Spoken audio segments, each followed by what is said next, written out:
عادت کو تقریباً 2 سال مکمل ہونے والے ہیں اور اس پہ سپریم کورٹ نے بھی سو موٹو ایکشن لیا تھا۔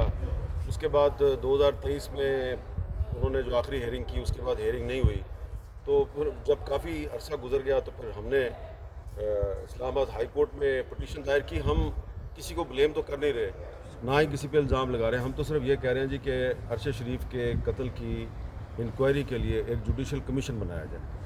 تو جو پچھلی ہیئرنگ تھی، اس ہیئرنگ میں جب چیف جسٹس اسلام آباد ہائی کورٹ عامر فاروق صاحب نے وزارت داخلہ اور وزارت قانون سے یہ کہا کہ آپ ہمیں 6 اگست کو آگے بتائیں کہ آپ کمیشن بنانا چاہتے ہیں یا نہیں بنانا چاہتے، تو اسی دن شام کو ایک پریس ریلیز جاری ہوئی اور کہا گیا جی کہ سپریم کورٹ جو ہے وہ اس نے 3 رکنی بینچ بنا دیا جو انکوائری کرے گا، اور بعد میں پھر اس کی ہیئرنگ نہیں ہوئی اس 3 رکنی بینچ کی، اور کہا گیا جی کہ کوئی ڈسپیوٹ چل رہا ہے کہ 5 ممبر بینچ ہوگا یا 3 ممبر بینچ ہوگا۔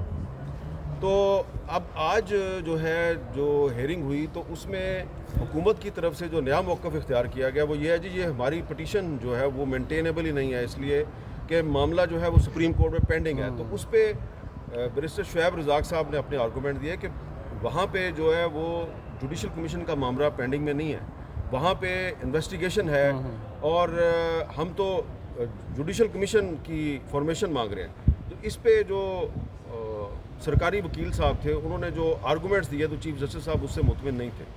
تو اب ہم جو ہے وہ یہ سمجھتے ہیں کہ مقصد ہمارا کیا ہے کہ ارشد شریف صاحب کو انصاف ملنا چاہیے۔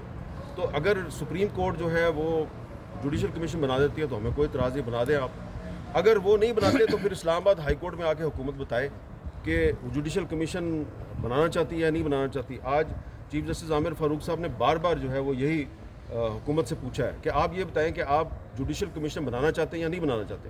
پچھلی ہیئرنگ میں انہوں نے حکومت سے کہا تھا کہ پریپریشن کر کے آئیں، پوچھ کے آئیں، لیکن آج حکومت نے ان کو اس بارے میں کوئی جواب نہیں دیا، بلکہ الٹا یہ کہا کہ پٹیشن ہی مینٹینیبل نہیں ہے۔ تو جو حکومت کا ایٹیچیوڈ تھا آج اور اس سے پچھلی ہیئرنگ میں، اس سے یہ لگتا ہے کہ وہ ارشد شریف صاحب کے مرڈر کی انکوائری کے لیے جوڈیشل کمیشن بنانے میں انٹرسٹڈ نہیں ہے، ٹھیک ہے۔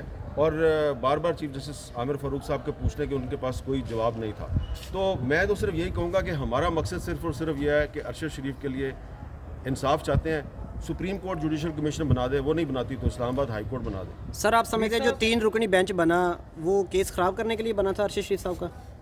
دیکھیں مجھے اس بات کا نہیں پتا، لیکن یہ ایک عجیب اتفاق ہے کہ جس دن اسلام آباد ہائی کورٹ کے چیف جسٹس صاحب جو ہیں وہ حکومت سے یہ کہتے ہیں کہ آپ ہمیں اگلی ہیئرنگ پہ آگے یہ بتائیں کہ آپ جوڈیشل کمیشن بنانا چاہتے ہیں یا نہیں بنانا چاہتے، تو اسی شام کو جو ایک خبر جاری ہوتی ہے کہ جی 3 ممبر بینچ جو ہے سپریم کورٹ کا وہ ہیئرنگ کرے گا، اور پھر ہیئرنگ جو جب ہوتی ہے تو کہا جاتا ہے نہیں وہ 5 ممبر بینچ نے کرنی تھی۔ تو ایسا لگ رہا ہے ہمیں کہ دانستہ یا نہ دانستہ طور پہ کوئی نہ کوئی تو ہے جو کہ ارشد شریف صاحب کے قتل کے مقدمے کی جو انکوائری اور جوڈیشل کمیشن کا قیام ہے اس کے راستے میں رکاوٹ ڈال رہا ہے۔ کون ہے یہ مجھے پتہ نہیں، اور یہ جو آج جسٹس عامر فاروق صاحب بار بار پوچھ رہے تھے حکومت سے کہ آپ جوڈیشل کمیشن کیوں نہیں بنانا چاہتے۔ آپ دیکھیں نا کہ میں سخت لفظ نہیں استعمال کرنا چاہتا کہ جب جسٹس عامر فاروق صاحب نے حکومت کے وکیل سے یہ کہا کہ پچھلی ہیئرنگ پہ یہ بتایا گیا کہ جی 2024 میں 7 صحافی جو ہیں ان کو قتل کیا جا چکا ہے، تو اگر حکومت کمیشن بنا لیتی ہے تو کم از کم یہ معاملہ تو طے ہو جائے گا۔ تو حکومت کے وکیل نے کہا جی ہم نے چیک کیا ہے، ہمیں اس بارے میں کچھ کنفرمیشن نہیں ہوئی کہ یہ بندے جو فگر بتائی گئی تھی یہ صحیح ہے یا غلط ہے۔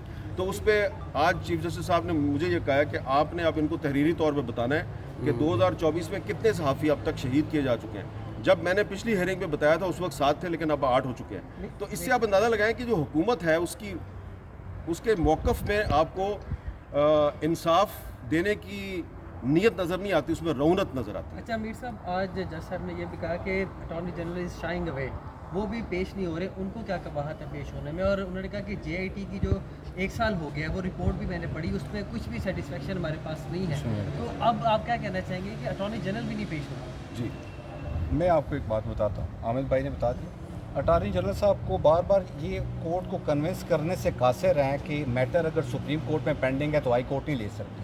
184(3) کی کنکرنٹ جورسڈکشن ہے، اور 184(3) میں لکھا ہوا ہے नो प्रेजुडिस टू 199, उसका पहला वर्ड ही ये है कि अगर आपने 184(3) के तहत सो मोटो एक्शन लिया है तो हाई कोर्ट को आप पाबंद नहीं कर सकते वो मैटर ना सुने, ये कॉन्स्टिट्यूशन में लिखा हुआ है। तो इसी वजह से बार बार जब चीफ जस्टिस साहब अटॉर्नी जनरल को बुला रहे हैं ताकि उनके सामने मुद्दा रखें। इनके डिप्टी एडिशनल अटॉर्नी जनरल पिछली 3-4 तारीखों से इस लेवल पे अदालत से डांट खा रहे हैं कि आप इमेजिन नहीं कर सकते, क्योंकि उनके पास जवाब नहीं है। दूसरा चीफ साहब ने एक और बड़ी अच्छी बात की, उसने कहा आप लोग किस चीज़ से डर रहे हैं, आप सच से डर रहे हैं या आप क्या छुपाने की कोशिश कर रहे हैं? हम मांग क्या रहे हैं? हम ये मांग रहे हैं कि अहमद मीर पे अटैक हुआ था तो जुडिशल कमीशन बन गया था, उस जुडिशल कमीशन का असर क्या हुआ हमें ये भी पता है, लेकिन प्रॉब्लम ये है कि आपने सुप्रीम कोर्ट मैटर को आगे नहीं लेके जा रही। हाई कोर्ट बार बार इस बात का तंबिया देती है कि जनाब वो सुप्रीम कोर्ट में उस तरह मैटर पेंडिंग नहीं है जिस तरह 184(1)(2) में मैटर होता है, 185 में होता है या 186 में होता है। ये सिंपल 184(3) है जिसकी jurisdiction limited as far as 199 is concerned. और ये बात चीफ साहब को पता है, ये अटॉर्नी जनरल साहब को पता है, इसीलिए वो आ नहीं रहे। और चीफ साहब बार बार उनको कह रहे हैं कि अगर ये आर्गूमेंट आप मेरे सामने as attorney general for Pakistan ये आर्गूमेंट रेज करें तो मैं उसको बताऊं कि मेरी जुरिस्डिक्शन है, तो आप जो जूनियर स्टाफ भेज देते हो मैं उनके सामने ये मुद्दा खोलना नहीं चाहता। तो असल में पॉइंट ये है कि जब चीफ अटॉर्नी जनरल साहब आएंगे तो उनके पास ये मुद्दा नहीं है, इसका जवाब उनके पास नहीं है। ये मैटर सुप्रीम कोर्ट में पेंडिंग है, मैटर सुप्रीम कोर्ट में सुओ मोटो जुरिस्डिक्शन में पेंडिंग है, वो कोई और कोई चीज़ होती है। तो इसी वजह से बार बार अच्छा वो शाये हुए क्यों कर रहे हैं? क्योंकि कल वो अगर कह दें, क्योंकि आर्गूमेंट्स होंगे ना, हम भी प्रिपेयर्ड होंगे, वो भी प्रिपेयर्ड होंगे, उसके बाद फिर आप क्या कहेंगे? फिर वो हामिद भाई वाली बात आ जाएगी कि यार आपको क्या मसला है। हाँ, इसमें देखिए, to cut the story short, हमारा मकसद ये है कि अरशद शरीफ के कत्ल की तहकीकात के लिए एक इंक्वायरी कमीशन बनना चाहिए। ये हमारा सिंपल सा एक मुतालबा है जो हमने इस्लामाबाद हाई कोर्ट में अपनी पटिशन में रखा हुआ है।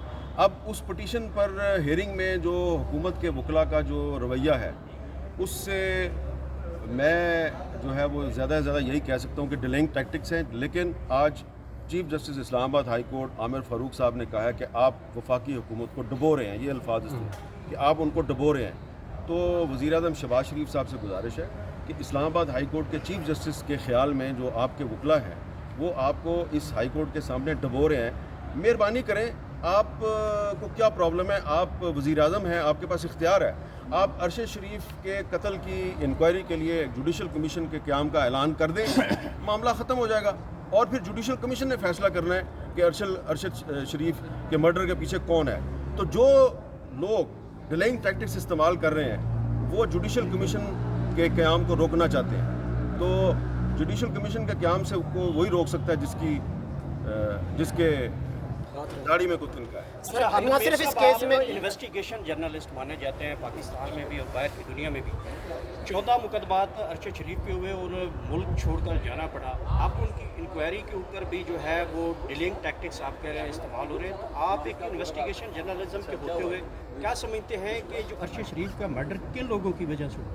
देखें, ये तो पिछली जो हेयरिंग थी उसमें चीफ जस्टिस आमिर फ़ारूक साहब ने बार बार हुकूमत से पूछा कि ये बताएं कि वो क्या सर्कमस्टांसेस थे जिनकी वजह से अरशद शरीफ को पाकिस्तान छोड़ना पड़ा। तो उस पर जो इन्वेस्टिगेशन अफसर था उसने कहा जी उन पर मुकदमात दर्ज हो गए थे।